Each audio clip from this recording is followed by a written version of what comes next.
Hello, I'm Janet Dupree from Engagement Dynamics.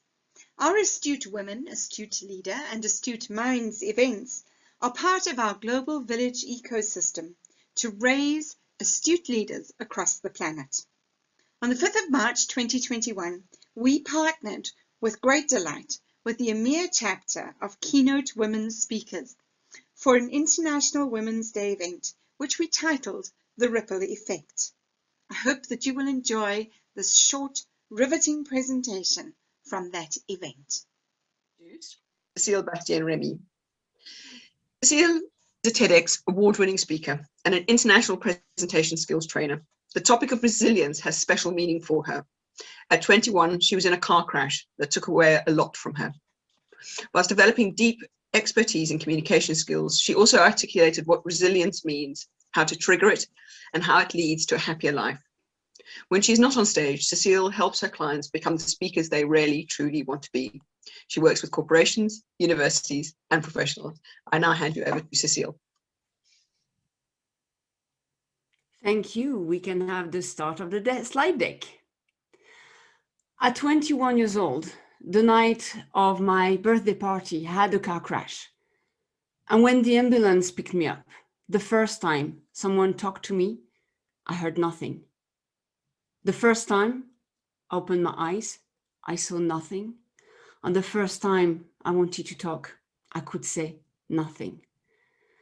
The accident took a lot away from me. It took my youth. I was disfigured. Imagine 11 broken bones just on my face. It took my health, endless hours spent in intensive care in hospital beds. And it took my heart. My boyfriend, Richard, died in a car crash. So my only way forward in life was to be resilient. Now, resilient is what you need to overcome difficulties. And in the dictionary describes as bouncing back. Well, I don't like this definition. It's not enough, and it does not describe the true process, well, at least the way I experienced it. Now, imagine you are in open waters and you are drowning and everything is pitch black. You feel the intense pressure of the water on your lungs are burning from the lack of oxygen, and you think this is the end, but your feet touch the bottom of the ocean and you push yourself up, kicking relentlessly towards the surface of the ocean. Well done. You bounce back. But if you stay where you are, you will eventually come back down, drown, and die. So resilience is bouncing forward, simply because you never go back to the same place you were when you started. One question I had after my accident was, am I going to get better? And if yes, how?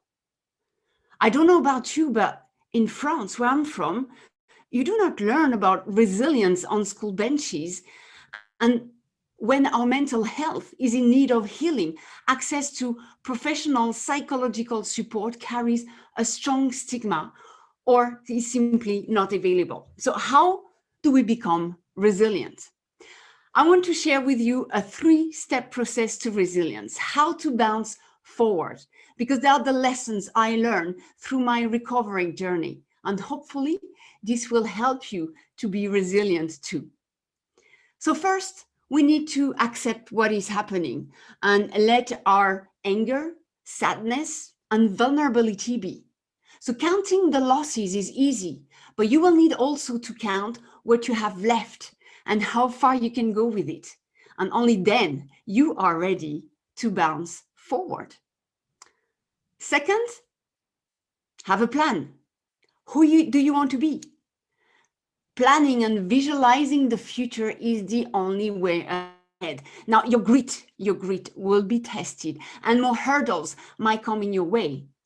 For that, just simply surround yourself with people who can accept your past, support your present, and encourages your future.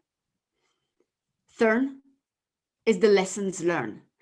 Once you see some good from your difficulties, you have taken a huge step forward. And the final step is to tell your story. Why? Because your past should not define you, but it can ground you if you take this single action. So when you tell your story, your words complete the healing process, and you will be able to leave your challenge where it belongs, in the past. And you will make space for gratitude and forgiveness towards yourself and the others. So when you can articulate your own story, you know that you have been bouncing forward. So despite the long journey to recover duress, the best present I received the night of my 21st birthday party is the gift of resilience. But the best present, though, is to be with you today to share the 3 core steps needed to move past hard times. First, accept and surrender to what is happening. Second, visualize who you want to become. And third, tell your story to put hardship where it belongs, in the past. So if or when life knocks you down, bouncing back is not enough. Go a little bit further on your resilient journey, bounce forward, and the ripple effect of it is confidence in your own life.